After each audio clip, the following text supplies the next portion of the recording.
thing we like people to understand about financials is that it's an art, not a science. In the financial world, there are so many words that mean multiple things. For example, take a financial planner. Nobody outside the financial professionals seems to know what a financial planner does. We get asked all the time whether we do financial planning because we are a certified public accountant or CPA firm. By the way, not every accountant is a CPA. You need to pass a tough exam and become licensed before you can call yourself a CPA. So the truth is, a financial planner is a completely different discipline than a CPA. Why do we bring this up? Because if you read a financial term that doesn't make sense to you, it's okay. Don't beat yourself up. It can be confusing, especially because it could mean multiple things and financial terms are used interchangeably all the time. In fact, a good example of this is the income statement. It's also called a profit and loss statement, which many of you will have heard of before. As a small business owner, you need to know that your income statement serves two important purposes. First, your income statement informs your tax return. That doesn't mean that it will match your tax return perfectly, by the way. It won't. Second, it helps you make financial decisions so you can manage your business well. That's what it's there for. Income statements are usually prepared quarterly or annually, and you need to set it up so that it's easy for you to read. Then you can act on trends that you spot in your income and expenses. Now, let's take a look at the income statement that was puzzling Alice from Happy Kids Daycare so much. There are usually 5 different sections on an income statement. There's the revenue or the income part. This is where your normal income comes through. All other random payments, things like one-time grants, interest income, or the proceeds from the insurance or sale of an asset, do not belong here. The only thing that should be at this top level are normal, recurring revenues.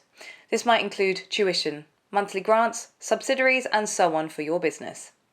Another common section in an income statement is known as the cost of goods sold. Technically, as an early childhood education business, you aren't selling a product, so the cost of goods sold would not apply to you or Alice, and that's why it's not listed here. The next section is expenses. These would include all of your normal day-to-day operating expenses. Following expenses is your other income. This would include any one-time or finite grants you're getting, such as Paycheck Protection Program, PPP funds, development grants, interest income, or other non-recurring proceeds. Finally, you have other expenses. Your other expenses are any expenses that are outside of your normal operations, such as non-cash expenses, like depreciation, or one-off expenses such as legal settlements or tax penalties. Here are a couple of interesting points about your income statement.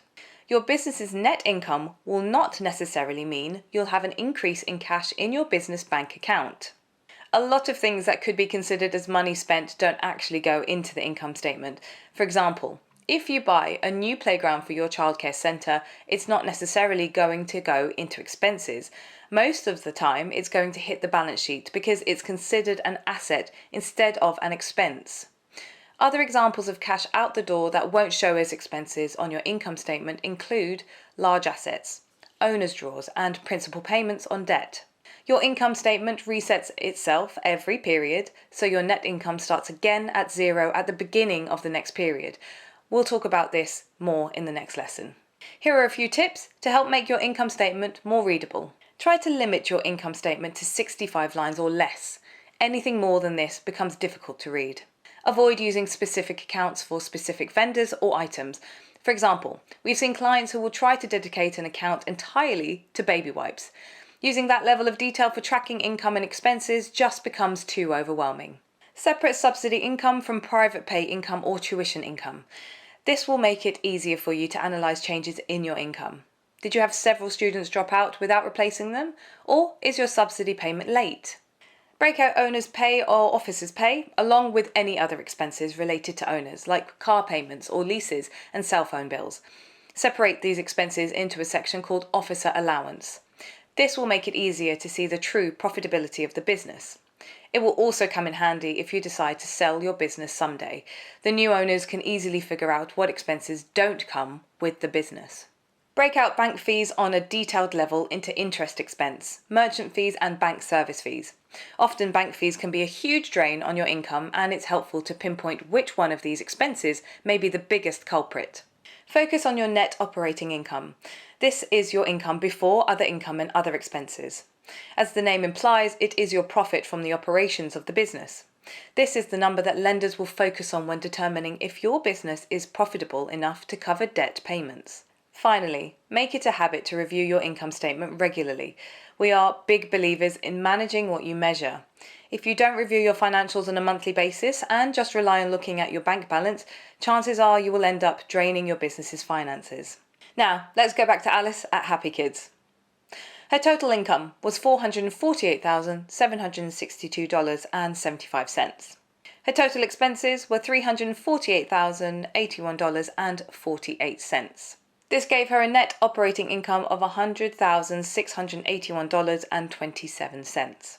When you add her other income of $6,385.73 and other expenses of $1,200 to her net operating income, this gives Happy Kids a net income of $105,867 over the previous 6 months. That seems straightforward enough so far. In the next lesson, we're going to look at Happy Kids Daycare balance sheet to see what we can learn there.